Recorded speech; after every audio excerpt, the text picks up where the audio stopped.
Fantastic. Welcome and thank you for coming here. Will you please introduce yourself to us and tell us where you're from and what you do? Yes, my name is Gail Rocke. I live in Pennsylvania, which is in the United States. I am a social worker and an interfaith minister.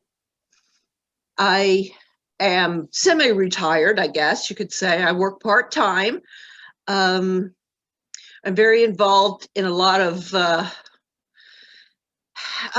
helping capacity with recovering addicts and alcoholics. I do a lot of work with that.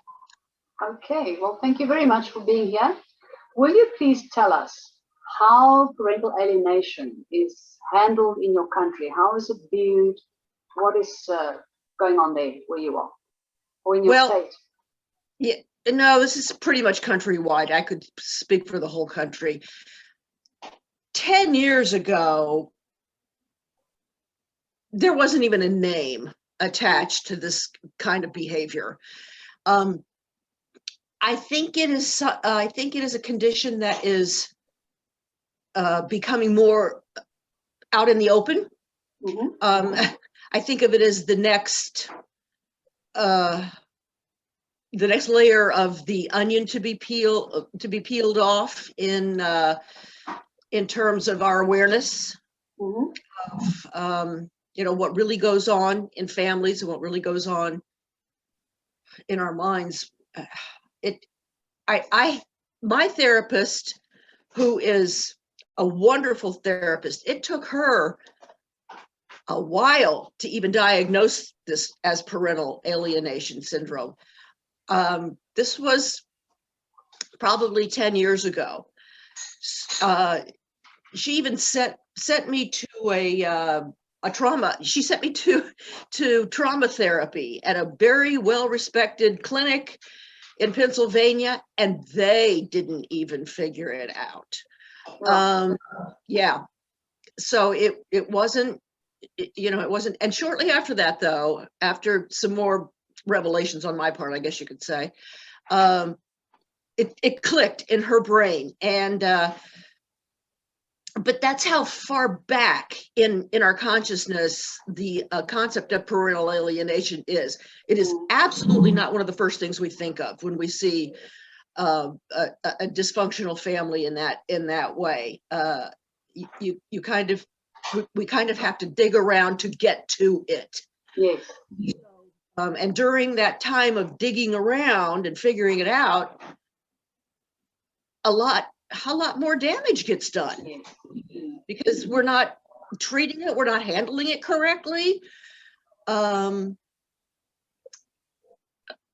I do think we're making progress. I think it is becoming a little more mainstream. We've got a long way to go.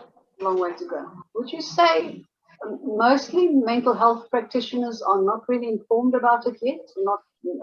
Don't have enough knowledge around these issues in terms of how to identify it and diagnose it properly, let alone how to treat it? Yes, I do think that. It's just not it's not the first thing they think of, because in terms of awareness, this is a new awareness. Yes. Okay. All right. Well, thank you for that. It's very, very valuable information, because we have the same problem, I think, in most parts of the world. It's education, education, education. That's what we need mostly. Do you have a story or an example that you can share with us? Yes. Okay. My own situation, really. And in my situation, my children are adopted.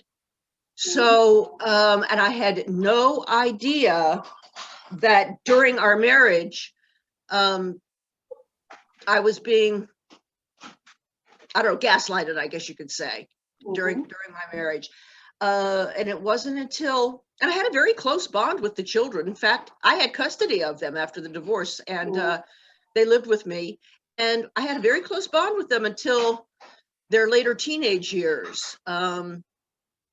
And when they were just acting started acting beyond the normal realm of teenage defiance. And that's the other thing.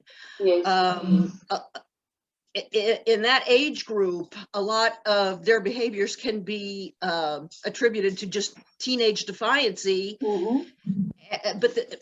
And so the diagnosis gets put off even longer because you're, okay, just being a teenager, whatever. But it wasn't until, I just put my foot down and I said, no, this is worse than that. This is beyond that. So, and at this point now, I do not have contact with either of my two children. They don't. My daughter has told me point blank that she doesn't want me in her life at all. That that she thinks I should have never adopted children, and that she thinks that I never loved her. She actually says this, and that is so contrary to what you see before your eyes, that all I could think of is brainwashing. So yeah, right now I am estranged from my children. They are ages 30 and 28, and I am hoping that they're very smart. They're very smart kids, and they were raised by me in a very spiritual environment. I am a minister, and with a lot of love and a lot of support. And I'm hoping that maybe someday the light goes off, so to speak. I don't know what else I can do. I really don't. I have no recourse. That's a very, very difficult situation that you are in. And it's almost as if the children do and say things that are really absurd. If you look at the history and your family environment and the way they grew up, the way they are behaving. Gail, just check if you've unmuted yourself. It's completely counterintuitive to what they're doing and saying. Right. Especially when I hear, you don't love me. I adored them. I mean, I wanted to make up for the fact that, number one, they're adopted. They already lost one set of parents. I worry so much about the future mental health of these two kids. I really, really do. And from what I've read, their emotional growth, is stunted. They have more difficulty in their adult relationships. I can see where that's going to be possible, because my daughter, in the end, she just kept saying, I have no idea what to do with myself. I don't know. I don't know what to do. She ended up moving to Germany to be with her dad, is my ex-husband, and he lives in Germany. And I just, I really feel sorry for her, because she does not have the tools to be able to process information logically, because she's got this whole false scenario in her brain that runs her thinking. Yeah, so far from the truth. And one's hands are tied. You can't, there's no response that you can give to that that's going to be effective when there's active alienation going on. Yeah. Well, thank you for sharing your story. Just to close off, what is the best advice that you would give somebody who's in that situation, in the same situation that you find yourself in? The best advice I can think of is to be aware and do not doubt your gut feelings. If you feel like something is desperately off, do not blow it off by saying, oh, that they're just being teenagers or whatever. Investigate that. Back when this happened in my family, of course, I never even heard the term parental alienation. So my best advice is just to keep your eyes open. Really, keep your eyes open, because how you treat these children while you still have them is very different when there's parental alienation going on than if they are just defiant, unruly teenagers. It's very different, and I probably made things worse many times instead of because I didn't know what was really going on. Yeah. Would you be able to maybe share an example of something that one can do that's really not good to do, that would make it worse, as you say? Well, for example, can I ask you a question? Does it make sense, or would it have, what impact would it have if you say to a child straight out, I think your parent is actively trying to alienate you from me? Can one say that to them? Or should one not say that? I tried that, and I got an even bigger brick wall. Really? Yes, yeah. I mean, not even a response. Like, and I just mentioned it one time. I to my daughter after I discovered it, and I sent her. What I did was I sent her an email with the information about parental alienation, and I said, I think I've figured out what's going on here. Yes.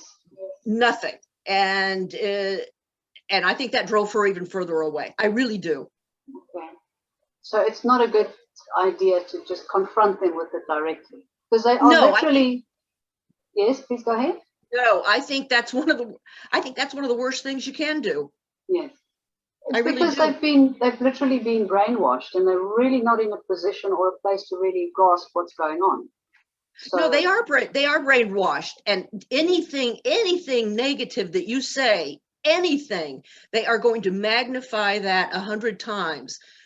You really have to watch what you say, definitely about the alienating parent. Mm-hmm. So, yeah, it's a very fine line to try to parent a child who is in the throes of that, and you still want to be an effective parent. Yes. Yeah. It's a huge challenge. Very big challenge. All right. Well, thank you so much for coming online and doing this. I really appreciate it, your contribution. Thank you very much, and I'll be in touch with you so that we can maybe do more of this. Yes, that would be great. I am open for whatever. I just want to get this issue out in the open so we can fix it. We'll continue the education. Thank you so much, Gail. You can. Thank you too. Okay. Take care. Thank you.